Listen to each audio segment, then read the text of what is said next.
Hey guys, Vince again. Today we're going to talk about, we always get accused as Catholics.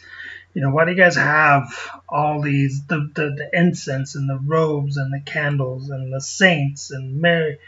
Why do you need all this stuff? Why do you need all this extras? All you need is Jesus. You don't need any of that. And so we always get that kind of accusation, why do we need the saints and all this stuff?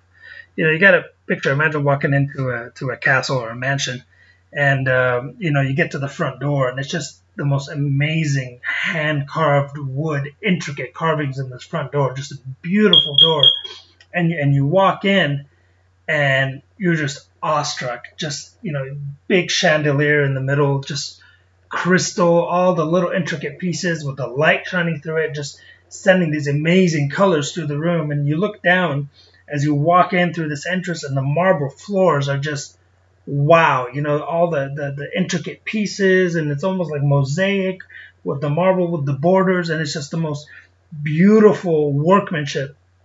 And you see these Persian rugs and all the fine crafted details in the rug, and you're walking through the next room, and you just see this amazing crown molding, just huge crown molding with all the little details, and you start looking at the paintings on the walls, and you're like, you could literally stop at each painting and look at it for an hour. There's so much detail in these paintings, and I don't know if you've ever been to Italy and some of these churches in Italy, but the paintings in these churches are so intricate. You could literally sit for an hour and not see everything in this painting. There's so much detail. So you're walking through this house, and you're seeing the drapes over the windows, and just the linens, the tapestries, and it's just this amazing workmanship, and you're just awestruck with the beauty of this mansion, of this castle. And you finally get into the back room, the grand room, and all the detail and the paint and the floors, and just so much to see. And there at the end is Jesus Christ in all his glory and all his majesty, and you're just like, wow, you're overwhelmed, you're overtaken by the beauty of it all, with Jesus in all his majesty at the end. And that's the Catholic version of Jesus. All this stuff didn't take anything away from Jesus. Now, the Protestant version is you walk in and there's no doors and nothing on the walls, just barren white walls and no marble on the floor, just concrete, and you just walk through and there's nothing. And then you walk in the end and there's Jesus in all his glory, all his majesty. But what's up with the plain walls?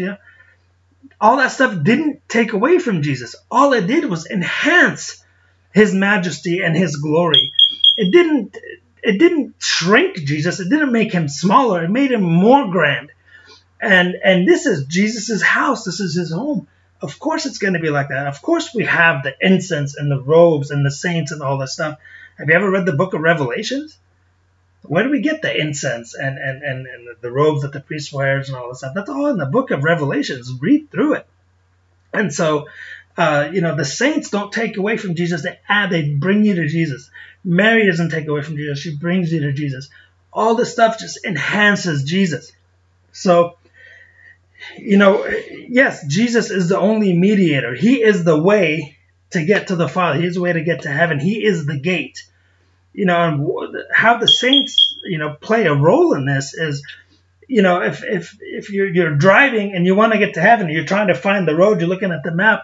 Yes, you're going to come to a gate, and the only way through that gate is Jesus Christ. He is the gate into where you're going, which is heaven. But the problem is, along the road, Satan is going to put detours. He's going to put roadblocks to try and get you to steer away from the goal of heaven. So he's going to have big flashing signs, and it's going to look appealing. And there's going to be these big wide roads, well paved, with big arrows, with lights going, go this way. So the saints are like the signs on the road. They're the map. So we look to the saints. Why do we look to them? Why do they lead us to Jesus? Because they've been down this path. They've achieved what we want to achieve. They've lived the life that we need to look at their lives and how to worship Jesus and how to emulate Jesus and how to live for Jesus. The lives of the saints give us a roadmap of what we need to do. They've achieved perfection in heaven. So They are a guiding light. They are the signs on the freeway. Go this way, make a right, make a left, because they're going to lead you to the gate. And all the way through the gate is through Jesus Christ. He is the gate. But who's going to try and throw detours in our path? The devil's he doesn't want you going to heaven. So he's going to try and direct you here and here. And the saints are the map. They're the signs. They're the GPS that's going to get you to the gate. And Jesus is the gate to get through. So that's the kind of role. That's the kind of role that the saints play. And all this stuff, the beauty of the church and the incense and all the majestic stuff that we have in our churches. And you see these big, I don't know, again, I mentioned Italy. The churches in Italy were just like, wow. You walk through and it was like amazing. That doesn't take away from Jesus. It only enhances Jesus. So the next video, we're just going to get into a little bit of scripture on the saints and what kind of role they play. And we're going to dive into a little bit into what the scriptures say. So it's not just hearsay. We're going to back it up with scripture. So I hope this helps a little bit, and stay tuned.